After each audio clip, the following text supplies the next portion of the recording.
Assalamualaikum warahmatullahi wabarakatuh. Sahabat Qur'ani yang budiman, pada video sebelumnya kita telah membahas atau menceritakan riwayat singkat yang berjudul Mahar Cinta Sang Wali Allah. Di dalamnya terdapat kisah Rabi'ah Al-Adawiyah yang didatangi para tokoh Islam ketika itu untuk meminangnya. Di antara tokoh tersebut ialah Syekh Hasan Al-Basri. Maka terjadilah dialog antara Rabi'ah Al-Adawiyah dan Syekh Hasan Al-Basri. Rabi'ah memberikan pertanyaan-pertanyaan yang sekiranya mampu dijawab, ia akan menerima pinangannya. Akan tetapi tak satu pun pertanyaan Rabi'ah yang dapat dijawab oleh Syekh Hasan Al-Basri. Malah menjadikan pertanyaan tersebut sebagai bahan perenungan baginya untuk lebih meningkatkan cintanya kepada Allah dibandingkan makhluk. Di video kali ini, riwayat atau kisah yang akan kita bacakan berjudul Haji Mabrur. Kisah ini diriwayatkan oleh Abdullah bin Al-Mubarak bahwasannya seusai melaksanakan ritual ibadah haji, ia tertidur di Masjidil Haram. Dalam tidurnya itu, ia bermimpi melihat dua malaikat turun dari langit. Lalu terjadilah dialog di antara kedua malaikat tersebut. Malaikat pertama, berapa banyak kaum muslimin yang menunaikan ibadah haji pada tahun ini? Malaikat kedua, 600.000 orang. Malaikat pertama, berapa banyak di antara mereka yang hajinya mabrur? Malaikat kedua, tidak ada satupun di antara mereka yang hajinya mabrur. Akan tetapi ada seorang tukang sol sepatu di Damaskus bernama Muwafaq. Ia tidak menunaikan ibadah haji pada tahun ini. Namun ia tercatat telah melaksanakan haji dan hajinya mabrur. Bahkan berkah hajinya itu menjadikan seluruh ibadah haji orang-orang yang melaksanakan haji pada tahun ini diterima oleh Allah Subhanahu wa taala. Alangkah kagetnya Abdullah bin Al-Mubarak. Ia terperanjat setelah mendengar dialog kedua malaikat tersebut, hingga ia pun terbangun dari tidurnya. Bagaimana mungkin ada orang yang tidak menunaikan ibadah haji namun dianggap telah melaksanakan haji dengan predikat mabrur? Siapa gerangan orang itu? Kata hati Ibnu Al-Mubarak. Aku harus mencari orang tersebut. Maka Abdullah bin Al-Mubarak bergegas menuju Damaskus untuk mencari keberadaan Muwafaq. Sesampai di sana, ia bertanya kepada para warga, hingga akhirnya ia bertemu dengan Muwafaq. Assalamualaikum, sapa Abdullah bin Al-Mubarak kepada Muwafaq. Waalaikumsalam, jawab Muwafaq. Namaku Abdullah bin Al-Mubarak. Benarkah Anda yang bernama Muwafaq yang sehari-hari bekerja sebagai tukang sol sepatu? Tanya Abdullah bin Al-Mubarak. Benar, Tuan. Ada apa gerangan Tuan mencariku? Apakah Tuan hendak memperbaiki sepatu? Muwafaq balik bertanya. Betapa bahagianya Abdullah bin Al-Mubarak lantaran dapat bertemu dengan orang yang namanya disebut oleh malaikat dalam mimpinya.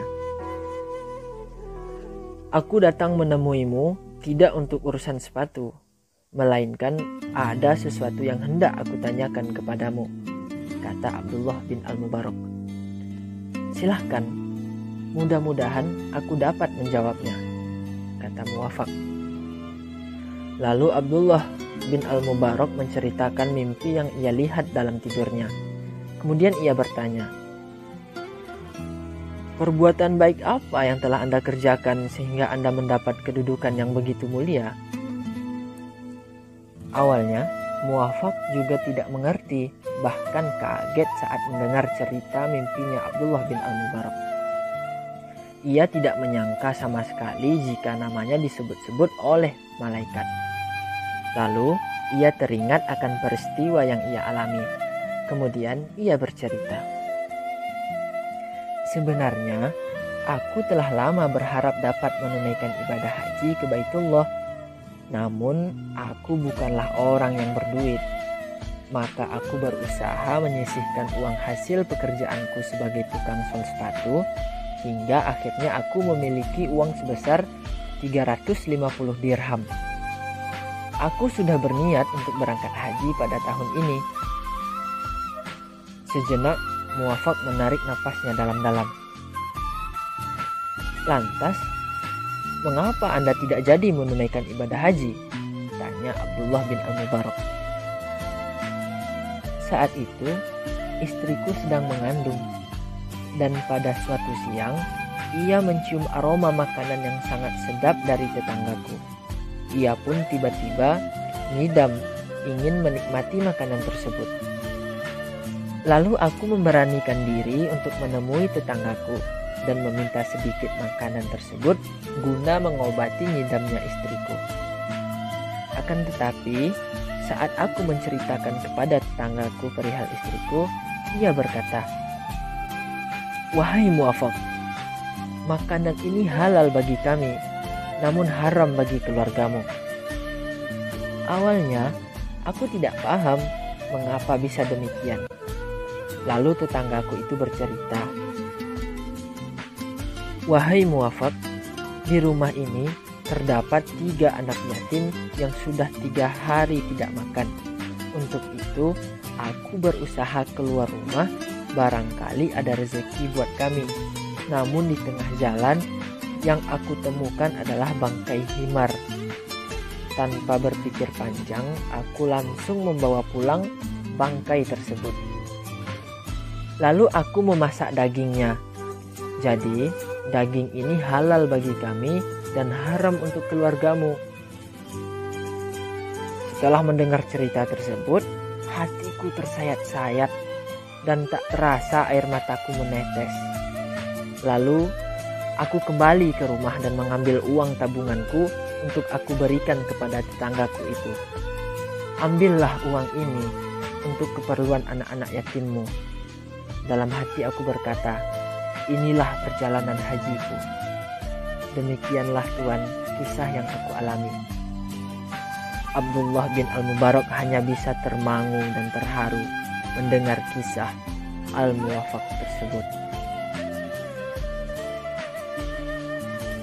Kisah tersebut sangatlah paradok dengan kondisi sosial masyarakat Indonesia saat ini.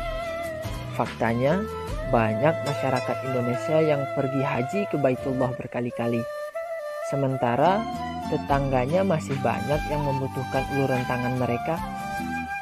Coba kita renungkan, bila biaya satu orang untuk berangkat haji sekitar 40 juta, maka jika ada 10 orang yang kemaruk ingin melaksanakan haji berkali-kali, sudah ada uang 400 juta. Jika uang tersebut digunakan untuk membuka lahan pekerjaan baru, sungguh manfaatnya sangat besar. Setidaknya dapat mengurangi jumlah pengangguran di Indonesia. Seorang muwafaq rela memberikan tabungan hajinya kepada tetangganya yang saat itu benar-benar membutuhkan pertolongan. Kira-kira masih adakah orang seperti muwafaq pada zaman sekarang? Mungkin masih ada, namun jumlahnya sangat sedikit. Atau ada namun dalam skenario film atau sinetron. Hikmah dari kisah tersebut ialah, janganlah kita menjadi orang yang egois kepada tetangga kita, sebab mereka adalah orang yang sehari-hari hidup berdampingan dengan kita, yang pada saatnya kita akan membutuhkan bantuannya. Terlebih kepada para anak yatim, kita harus dapat berusaha semaksimal mungkin untuk bisa berbagi dan membahagiakan mereka. Rasulullah SAW bersabda, "Ana wa kafilul yatimi fil jannati hakadha."